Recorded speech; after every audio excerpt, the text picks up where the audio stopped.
Welcome to my channel. मेरा नाम है मृदुला और आज हम डिस्कस करने वाले हैं क्लासिफिकेशन ऑफ कॉम्प्लेक्सेशन।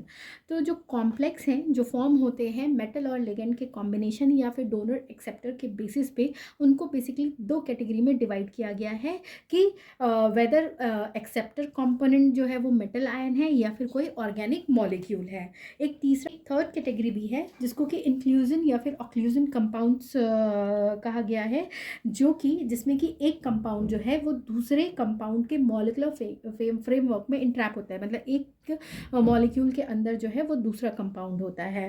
ठीक है, तो अब उसके बेसिस पे अगर हम कॉम्प्लेक्सेस का क्लासिफिकेशन देखें तो फर्स्ट हो गया मेटल आयन कॉम्प्लेक्स, जिसके अंदर आ गया inorganic type, chelates, olefin type, aromatic type. Aromatic type जो है वो फर्दर आपको पाई कॉम्प्लेक्सेस, सिग्मा कॉम्प्लेक्सेस और सैंडविच कंपाउंड्स के फॉर्म में है। सेकंड जो कैटेगरी थी ऑर्गेनिक मॉलिक्यूल कॉम्प्लेक्स, इसके अंदर आ गया quinhydrone type, picric acid type, caffeine और other drug complexes, polymer type. ठीक है, और थर्ड जो क्लास हमने बताया था इंक्लूजन ऑक्लूजन कंपाउंड, जिसके अंदर आ गया channel lattice type, layer type, clathrates, monomolecular type और मैक्रोमोलिकुलर टाइप। तो सबसे पहले हम मेटल कॉम्प्लेक्सेस को देखते हैं। तो इसमें क्या होता है, बेसिकली जो मेटल आयन होता है वो सेंटर में होता है एज अ सबस्ट्रेट, जो कि बेस के साथ, जो कि इलेक्ट्रॉन पेयर डोनर या फिर जिसको हम लिगैंड बोलेंगे उसके साथ इंट्रैक्ट करता है, जिसकी वजह से जो है दोनों स्पीसीज कंबाइन करके कॉम्प्लेक्स फॉर्म करते हैं।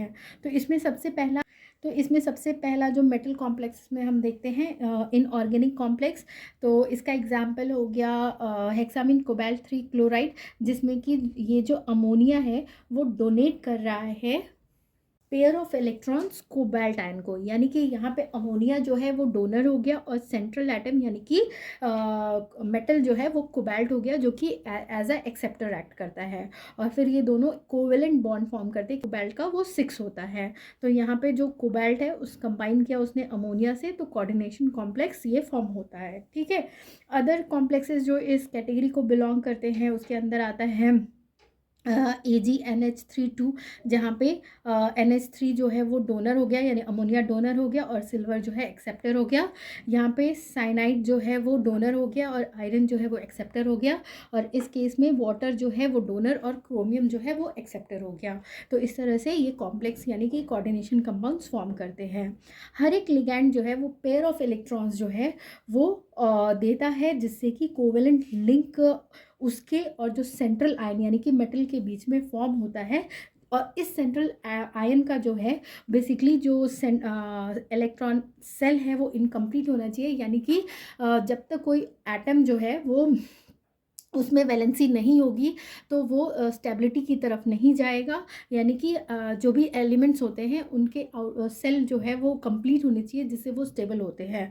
तो अगर उसकी डेफिशिएंसी है तो ही वो एक्सेप्ट करेगा, वरना वो एक्सेप्ट नहीं करेगा। तो इस केस में कोवेलेंट बॉन्ड तभी फॉर्म होगा जब अगर लिगेंड डोनेट कर रहा है पेयर ऑफ इलेक्ट्रॉन्स, तो सेंट्रल आयन में उसकी उतनी डेफिशिएंसी होनी चाहिए। तो लिगेंड जैसे कि वाटर, अमोनिया, साइनाइड, क्लोराइड जो है वो पेयर ऑफ इलेक्ट्रॉन्स डोनेट करते हैं, जिससे कि वो मेटल आयन से कॉम्प्लेक्स फॉर्म कर सके।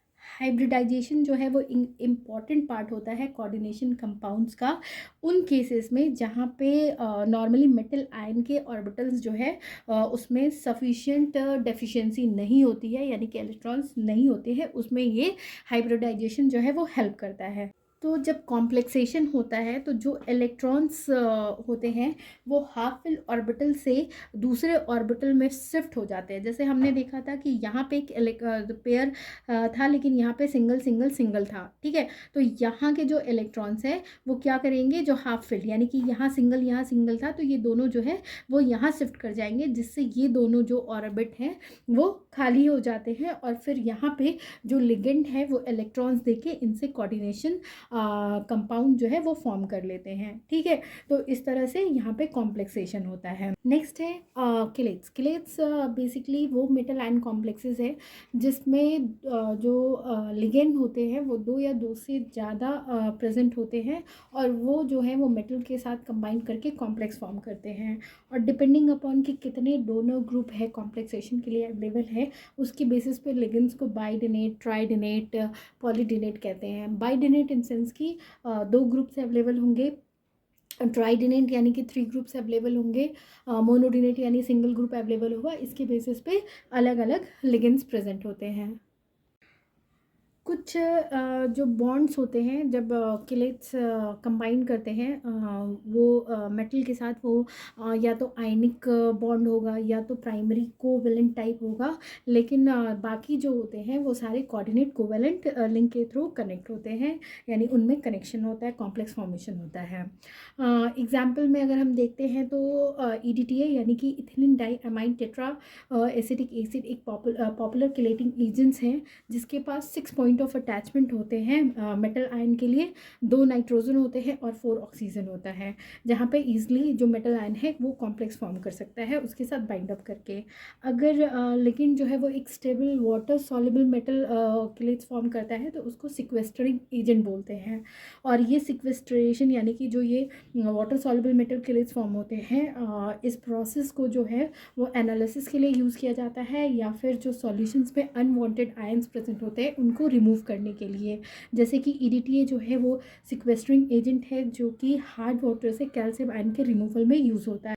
नेक्स्ट जो है वो है ओलेफिन कॉम्प्लेक्सेस।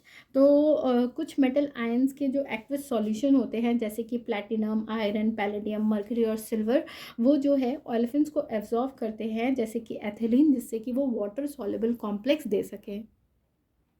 ओलेफिन कॉम्प्लेक्सेस का जो फार्मास्यूटिकल फील्ड में है वो बहुत ही कम एप्लीकेशन है, और बेसिकली ये जो है वो अनसेचुरेटेड हाइड्रोकार्बन जैसे कि एथिलीन, प्रोपाइलीन के पॉलीमराइजेशन में एज अ कैटलिस्ट एम्प्लॉय होता है, जिससे कि ये आपको पॉलीथिलीन या प्रोपाइलीन जो है वो फॉर्म कर सके, जैसे कि सिल्वर ओलेफिन कॉम्प्लेक्स बेसिकली आपको एज अ कैटलिस्ट यूज़ होता है। नेक्स्ट जो है वो मेटल कॉम्प्लेक्सेस में आता है एरोमेटिक कॉम्प्लेक्सेस, जिसके अंदर है पाई बॉन्ड कॉम्प्लेक्सेस। तो जो एरोमेटिक बेसेस है जैसे कि बेंजीन हो गया, टॉलिन हो गया, जाइलिन हो गया, ये पाई बॉन्ड कॉम्प्लेक्स फॉर्म करते हैं मेटल आयन के साथ, जैसे कि silver Lewis acid base reaction के बेस पे। ठीक है, तो इनकी जो स्टेबिलिटी होती है कॉम्प्लेक्सेस की वो बेसिकली डिपेंड करता है कि एरोमेटिक हाइड्रोकार्बन का जो बेसिक स्ट्रेंथ है वो क्या है। सेकंड है सिग्मा बॉन्ड कॉम्प्लेक्सेस। तो इसके अंदर जो है वो सिग्मा बॉन्ड फॉर्म होता है आयन और जो एरोमेटिक रिंग के कार्बन्स होते हैं उनके बीच में, और ये कॉम्प्लेक्सेस जो है वो काफ़ी रिएक्टिव होते हैं, इसीलिए इनको आइसोलेट करना काफ़ी डिफ़िकल्ट होता है। नेक्स्ट है सैंडविच कंपाउंड्स। ये जो है काफ़ी रिलेटिवली स्टेबल कॉम्प्लेक्सेस होते हैं, और इसमें डीलोकलाइज्ड कोवेलेंट बॉन्ड होता है जो ट्रांजिशन मेटल के डी और ऑर्बिटल के बीच में, और जो एरोमेटिक रिंग के मॉलिक्यूलर ऑर्बिटल है उसके बीच में। ठीक है, तो ये था फर्स्ट मेटल कॉम्प्लेक्सेस। सेकंड हम देखेंगे ऑर्गेनिक मॉलिक्यूलर कॉम्प्लेक्सेस। इसको एडिशन कॉम्प्लेक्सेस भी बोलते हैं, और ये कॉम्प्लेक्स फॉर्म होता है आपको 2 ऑर्गेनिक मॉलिक्यूल के यूनियन की वजह से, या तो वो वीक फोर्सेस के बेसिस पे कॉम्प्लेक्स फॉर्म करते हैं, या फिर हाइड्रोजन बॉन्ड के बेसिस पे जो है वो उनके बीच में कॉम्प्लेक्स फॉर्म होता है। ठीक है, जो ऑर्गेनिक मॉलिक्यूल कॉम्प्लेक्सेस होते हैं वो बेसिकली 2 तरह के होते हैं। एक होता है इलेक्ट्रॉन डोनर एक्सेप्टर टाइप, और दूसरा होता है charge transfer complex. Donor acceptor type में जो बॉन्ड होता है वो अनचार्ज स्पीसीज के बीच में होता है, लेकिन यहाँ पे चार्ज ट्रांसफर नहीं होता है। यहाँ पे डाइपोल डाइपोल इंटरेक्शन या फिर लंडन डिस्पर्सन फोर्सेस जो है वो रिस्पॉन्सिबल होते हैं उनकी स्टेबिलिटी के लिए। जैसे एन डाई मिथाइल एनिलीन और 2,4,6 ट्राई नाइट्रो एनिसोल जो है वो रिएक्ट करता है कोल्ड कंडीशन में, जिससे कि एक मॉलिक्यूलर कॉम्प्लेक्स बनता है, यानी कि एन डाई मिथाइल एनिलीन और 2,4,6 ट्राई नाइट्रो एनिसोल जो है वो कोल्ड कंडीशन में फिर 2,4,6 ट्राई नाइट्रो एनिसोल फॉर्म करता है। और ये जो डॉटेड लाइन है वो जो है वो ये दिखाता है कि जो इनके बीच में जो वीक फोर्सेस प्रेजेंट है उनको इंडिकेट कर रहा है। चार्ज ट्रांसफर कॉम्प्लेक्सेस में एक मॉलिक्यूल जो है वो दूसरे मॉलिक्यूल को पोलराइज करता है, जिसकी वजह से एक आयनिक इंटरेक्शन होता है या फिर चार्ज ट्रांसफ़र होता है और कॉम्प्लेक्स का फॉर्मेशन होता है। यानी कि इसमें बेसिकली चार्ज के ट्रांसफ़र की वजह से जो है वो कॉम्प्लेक्स का फॉर्मेशन हो रहा है। इसमें जो है रेजोनेंस जो है वो मेन कंट्रीब्यूशन करता है स्टेबिलिटी के लिए। जैसे कि पोलर नाइट्रो ग्रुप जो कि ट्राई नाइट्रो बेंजीन में प्रेजेंट होता है, वो एक डाइपोल इंड्यूस करता है और पोलराइज करता है बेंजीन मॉलिक्यूल को। ठीक है, तो यहाँ पे ये जो है वो पोलराइज कर रहा है, यहाँ पे जो है वो डाइपोल इंड्यूस हो रहा है, यहाँ के नाइट्रोजन पे हो रहा है, जिसकी वजह से ये कॉम्प्लेक्स का फॉर्मेशन हो रहा है। इसके अंदर आते हैं क्विन हाइड्रोन कॉम्प्लेक्स। ये कॉम्प्लेक्स जो है वो अल्कोहलिक सॉल्यूशन को इक्विमोलर क्वांटिटी में से ये कॉम्प्लेक्स फॉर्म होता है और ये कॉम्प्लेक्स जो है as a green crystal settle हो जाता है सॉल्यूशन में। ठीक है, यहाँ पे बेसिकली क्या होता है, जो बेंजोक्विनोन का इलेक्ट्रॉन डेफिशिएंट फ्रेमवर्क होता है, मतलब इलेक्ट्रॉन डेफिशिएंसी होती है, उसको हाइड्रोक्विनोन मॉलिक्यूल जो कि इलेक्ट्रॉन रिच होता है उसको जो है ओवरलैप करता है, जिससे 1:1 कॉम्प्लेक्स फॉर्म होता है। जो क्विन हाइड्रोन कॉम्प्लेक्स है बेसिकली इसको पीएच के डिटर्मिनेशन के लिए एज अ इलेक्ट्रोड यूज़ करते हैं और एक एक्वस सॉल्यूशन जो कि फुली सैचुरेटेड हो उसमें इस कॉम्प्लेक्स जो है वो इंडिविजुअल कंपोनेंट्स में ईजिली डिसोसिएट हो सकता है। नेक्स्ट है पिक्रिक एसिड कॉम्प्लेक्स। तो पिक्रिक एसिड यानी कि 2,4,6 ट्राई नाइट्रोफिनॉल जो है वो बहुत सारे पॉलीन्यूक्लियर एरोमेटिक कंपाउंड्स के साथ कॉम्प्लेक्सेस फॉर्म कर सकता है और जो स्टेबिलिटी होती है इन कॉम्प्लेक्सेस की वो टोटली डिपेंड करती है कि कितने number of electron attracting group present है नाइट्रो ग्रुप पे, या फिर जो रिंग की कॉम्प्लेक्सिटी क्या है, या फिर जो सेकंड कंपाउंड है उसमें कितने number of electron releasing groups present है, तो उस पर इसकी टोटल स्टेबिलिटी डिपेंड करती है। जैसे इसका एग्जाम्पल हो गया ब्यूटेसिन पिक्रेट। ये एक कॉम्प्लेक्स है जिसमें ब्यूटिल पी एमिनो बेंजोएट के 2 मॉलिक्यूल और पिक्रिक एसिड का 1 मॉलिक्यूल प्रेजेंट होता है। ये जो है एज अ 1% ऑइंटमेंट यूज होता है बोन्स या पेनफुल स्किन कंडीशंस के लिए। ठीक है, नेक्स्ट हम देखेंगे ड्रग कैफीन कॉम्प्लेक्स। कैफीन के पास ये एबिलिटी होती है कि वो बहुत सारे ड्रग जैसे कि बेंजोकेन, टेट्राकेन, प्रोकेन, इन सब के साथ कंबाइन करके जो है वो कॉम्प्लेक्स फॉर्म कर सकता है और साथ ही जो ये फार्मास्यूटिकल प्रिपरेशंस होते हैं उनकी स्टेबिलिटी और अपीयरेंस को इम्प्रूव करता है। इसका जो मैकेनिज्म ऑफ इंटरेक्शन होता है यानी कैफीन जो ड्रग्स के साथ कॉम्प्लेक्स फॉर्म करता है उसमें basically dipole induce dipole type जो है वो इंटरेक्शन होती है। कैफीन मॉलिक्यूल में फर्स्ट पोजीशन पे नाइट्रोजन होता है और सेकंड पोजीशन पे ऑक्सीजन होता है। तो ये जो नाइट्रोजन है वो इजीली इलेक्ट्रोफिलिक होता है यानी कि इलेक्ट्रॉन्स को ये ऑक्सीजन को दे देता है जिससे कि वहाँ पे डाइपोल इंड्यूस हो जाता है और ये जो पॉजिटिव सेंटर होता है नाइट्रोजन का फिर चूँकि इलेक्ट्रॉन दे चुका है तो इसीलिए ये कॉम्प्लेक्सेशन के लिए एक साइट दे देता है जहाँ पे ईजिली जो है वो ड्रग्स आके बाइंड अप कर सकते हैं कैफीन से।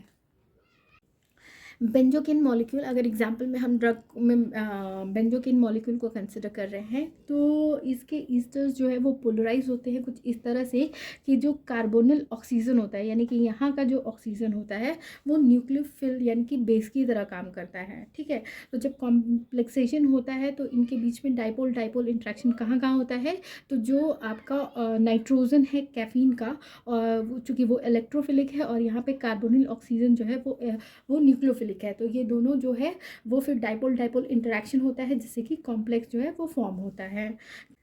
कैफीन जो है वो ऑर्गेनिक एसिड्स अनायंस के साथ कॉम्प्लेक्सेस फॉर्म करता है और वो जो कॉम्प्लेक्सेस फॉर्म करता है ऑर्गेनिक एसिड जैसे कि जेंटिसिक एसिड हो गया उसके साथ वो लेस सॉल्युबल होता है कैफीन का।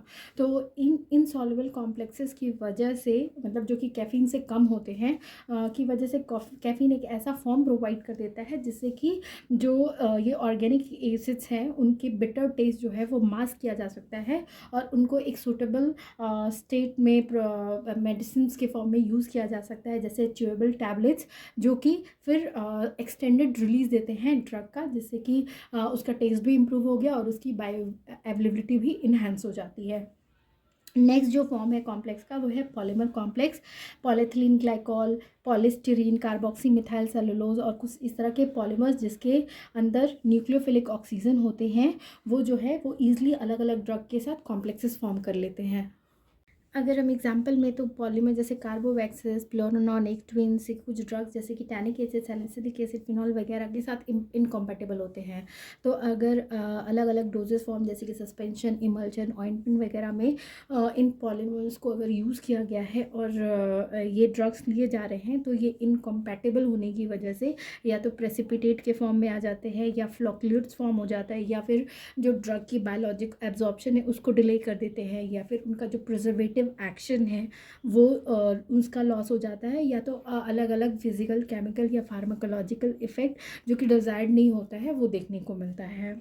थर्ड जो टाइप था वो है इंक्लूजन कंपाउंड्स। ये कॉम्प्लेक्सेस जो है इनको ऑक्लूजन कंपाउंड्स भी कहते हैं, क्योंकि इनमें से एक कंपोनेंट जो है वो दूसरे कंपोनेंट के अंदर जो है वो ट्रैप हो जाता है। मतलब एक केस टाइप में, जैसे केस में हमने पंछी को बंद कर दिया, जस्ट लाइक दैट कि वन कंपोनेंट का पूरा एक ओपन लैटिस या केज होता है जो कि क्रिस्टल स्ट्रक्चर फॉर्म में होता है, उसके अंदर दूसरा कंपोनेंट जाके ट्रैप हो जाता है, जिससे कि एक स्टेबल अरेंजमेंट मिलता है। कंपाउंड्स है बेसिकली जो मॉलिक्यूल का आर्किटेक्चर होता है जो कि अलग अलग केमिकल एफिनिटी प्रोवाइड करता है, उसकी वजह से मिलते हैं। अब इसके अंदर आपके हो गए जैसे चैनल लैटिस टाइप, इसमें जो होस्ट कंपोनेंट होता है वो क्रिस्टलाइज होता है ताकि वो एक चैनल लाइक स्ट्रक्चर फॉर्म करे जिसके अंदर गेस्ट मॉलिक्यूल जाके इजीली फिट हो जाए। जो गेस्ट मॉलिक्यूल होता है उसकी ज्योमेट्री कुछ इस तरह की होती है कि वो इजीली इसके चैनल लाइक स्ट्रक्चर में जाके फिट हो सके। जैसे कि एग्जांपल में अगर हम लेते हैं होस्ट के फॉर्म में डीऑक्सीकॉलिक एसिड, यूरिया, थायोयूरिया अमाइलेज, और गेस्ट एजेंट के फॉर्म में हो सकता है paraffin, esters acid, ethyl alcohol, dioxin etcetera. एक एग्जांपल अगर हम यहाँ पे कंसिडर करें तो देखिए यहाँ पे ये लीनियर शेप में है, उसका क्रिस्टल जो स्ट्रक्चर है, जैसे होस्ट मॉलिक्यूल यहाँ पे यूरिया है, ये यूरिया का हेक्सागोनल चैनल है जिसके अंदर गेस्ट मॉलिक्यूल जो है मिथाइल अल्फा लाइपोइड जो है वो जाके फिट हो गया है, जिससे कि ये पूरा कॉम्प्लेक्स फॉर्म हुआ है। स्टार्च आयोडीन सॉल्यूशन भी एक चैनल टाइप कॉम्प्लेक्स है जिसके अंदर आयोडीन मॉलिक्यूल जो जाके ग्लूकोज रेसिड्यू के बीच में उसके स्पाइरल्स के बीच में जाके ट्रैप हो जाता है। सेकंड जो है वो है लेयर टाइप कॉम्प्लेक्स या फिर इंटरकलेशन कंपाउंड। कुछ कंपाउंड जैसे कि क्ले मोरिलनाइट जो कि प्रिंसिपल कंस्टिट्यूएंट होता है बेंटोनाइट का, वो अल्कोहल और ग्लाइकोल के हाइड्रोकार्बन्स के बीच में जाके ईजिली ट्रैप होता है। ठीक है, जो उनका स्ट्रक्चर होता है अल्कोहल या ग्लाइकोल का, उसमें जो हाइड्रोकार्बन का जो लेयर है उसके बीच में ईजिली जाके ये फिट हो जाता है। नेक्स्ट है क्लैथरेट्स जो है वो इंक्लूजन कंपाउंड है जिसमें जो गेस्ट के मॉलिक्यूल्स होते हैं, मतलब जो गेस्ट कंपाउंड होता है उसके मॉलिक्यूल्स जाके जो होस्ट कंपाउंड के मॉलिक्यूल्स जो एक केज लाइक स्ट्रक्चर फॉर्म करते हैं उसके अंदर जाके इंट्रैप हो जाता है। इसमें जो गेस्ट कंपाउंड है वो सॉलिड, लिक्विड या गैस भी हो सकता है, और ईज़िली जो है वो कॉम्प्लेक्स से रिलीज़ भी किया जा सकता है डिज़ोल्व करके, हीट करके, या फिर क्लैथरेट को ग्राइंड करके। तो यहाँ ये यूजुअली इसमें क्या किया जाता है कि ये जो सॉल्यूशन होता है होस्ट सब्सटेंस का जिसके अंदर ऑलरेडी गेस्ट कंपाउंड डिज़ोल्व होता है उसका क्रिस्टलाइजेशन करते हैं, और क्रिस्टलाइजेशन के टाइम ही जो गेस्ट कंपाउंड है वो जाके होस्ट कंपाउंड में जो है वो इंट्रैप हो जाता है। जैसे एग्जाम्पल में अगर हम कंसिडर करें तो हाइड्रोक्विनोन मॉलिक्यूल को क्रिस्टलाइज किया जाता है तो वो एक केज लाइक स्ट्रक्चर फॉर्म कर लेता है अपने हाइड्रोजन बॉन्डिंग की वजह से। जो होल्स होते हैं उसके डायमीटर लगभग 4.2 होता है, और वो जो है जो मिथाइल अल्कोहल है, कार्बन डाइऑक्साइड है, हाइड्रोक्लोरिक एसिड है, उनके स्मॉल स्मॉल मॉलिक्यूल्स को अलाउ करता है कि वो जाके उसके अंदर इंट्रैप हो जाए। लेकिन उससे छोटे मॉलिक्यूल जैसे कि हाइड्रोजन और लार्जर मॉलिक्यूल जैसे कि इथेनॉल को ये ट्रैप नहीं कर सकता है। नेक्स्ट जो आपके कॉम्प्लेक्स है वो है मोनोमोलिकुलर इंक्लूजन कंपाउंड। इसमें क्या होता है कि जो सिंगल गेस्ट मॉलिक्यूल होता है वो होस्ट मॉलिक्यूल के कैविटी में जाके इंट्रैप हो जाता है। इस केस में मैक्सिमम जो होस्ट मॉलिक्यूल्स होते हैं वो साइक्लोडेक्स्ट्रिन होते हैं। साइक्लोडेक्स्ट्रिन साइक्लिक ऑलिगोसैकेराइड्स होते हैं जिसमें मिनिमम 6 D+ ग्लूकोपाइरनोज यूनिट्स होते हैं जो कि अल्फा 1,4 लिंकेज से अटैच होते हैं, और ये प्रोड्यूस होते हैं जब बैसिलस मैसरनेसी एमाइलेज जो है वो स्टार्च पे एक्शन करता है। जो नेचुरल अल्फा बीटा गामा साइक्लोडेक्स्ट्रिन्स होते हैं उनमें 6, 7, 8 यूनिट्स होते हैं ग्लूकोज के, ठीक है। और जो साइक्लोडेक्स्ट्रिन होता है उनका स्ट्रक्चर जो है लगभग ट्रूनिकेटेड कोन की तरह होता है, जिसमें वाइड वैरायटी ऑफ कंपाउंड्स जो है वो ईजिली जा सकते हैं। इसका जो इंटीरियर होता है वो बेसिकली हाइड्रोफोबिक होता है, जबकि एंट्रेंस जो होता है वो हाइड्रोफिलिक होता है। जो भी मॉलिक्यूल्स होते हैं जिनका साइज अप्रोप्रिएट होता है या स्टीरियो केमिस्ट्री सही होती है, वो इसके अंदर ईजिली इंट्रैप हो जाते हैं। और यहाँ पे हाइड्रोफोबिक इंट्रैक्शन होता है, जिससे कि जो वाटर होता है इसके अंदर का, कैविटी के अंदर का, वो बाहर की तरफ आता है और मॉलिक्यूल जो है वो अंदर की तरफ जाते हैं। ये जो इंक्लूजन कॉम्प्लेक्सेस फॉर्म करता है अलग अलग ड्रग के साथ साइक्लोडेक्स्ट्रीन, ये बेसिकली सॉलिबिलिटी, केमिकल स्टेबिलिटी और ड्रग की जो एब्जॉर्प्शन है उसको इन्हेंस करता है। जो कॉम्प्लेक्सेशन साइक्लोडेक्स्ट्रीन के साथ होते हैं वो काफ़ी स्टेबलाइज होते हैं और easily soluble sulphonamides, tetracycline, morphine, aspirin, benzocaine, ephedrine, reserpine, testosterone और रेटिनोइक एसिड को सॉल्युबलाइज कर देते हैं। जो डिसोल्यूशन रेट होता है फैमोटिडीन का, जो कि एक एंटी अल्सर ड्रग है, या टॉल्बुटामाइड का, जो कि ओरल एंटी डायबिटिक ड्रग है, उसको भी बीटा साइक्लोडेक्स्ट्रीन के साथ अगर कॉम्प्लेक्स किया जाता है तो उसका डिसोल्यूशन रेट जो है वो इन्हांस हो जाता है। नेक्स्ट जो है वो है मैक्रोमोलिकुलर इंक्लूजन कंपाउंड्स या मॉलिकुलर सीव्स। इसके अंदर जियोलाइट, डेक्स्ट्रीन, सिलिका जेल और रिलेटेड ऐसे ही बहुत सारे सब्सटेंसेस इसके अंदर इंक्लूडेड हैं। इसमें जो एटम्स हैं वो 3 डायमेंशन में अरेंज होते हैं, जिससे कि वो एक केज लाइक स्ट्रक्चर प्रोवाइड कर सके या चैनल प्रोवाइड कर सके, जिसमें ईजिली गेस्ट मॉलिक्यूल जाके इंट्रैप हो जाता है। जो सिंथेटिक जियोलाइट है वो उसके पास एक डेफिनेट पोर साइज होता है, जिससे कि जो अलग अलग मॉलिक्यूल्स अलग अलग डायमेंशन के ईजिली उसके अंदर जाके इंट्रैप हो जाते हैं और या फिर एक्सचेंज करने के लिए कैपेबल होते हैं। तो ये था अबाउट आपका डिफरेंट टाइप ऑफ कॉम्प्लेक्सेशन। अगर आपको मेरा ये वीडियो पसंद आए तो प्लीज़ इसे लाइक, शेयर और कमेंट करें। Thank you for watching.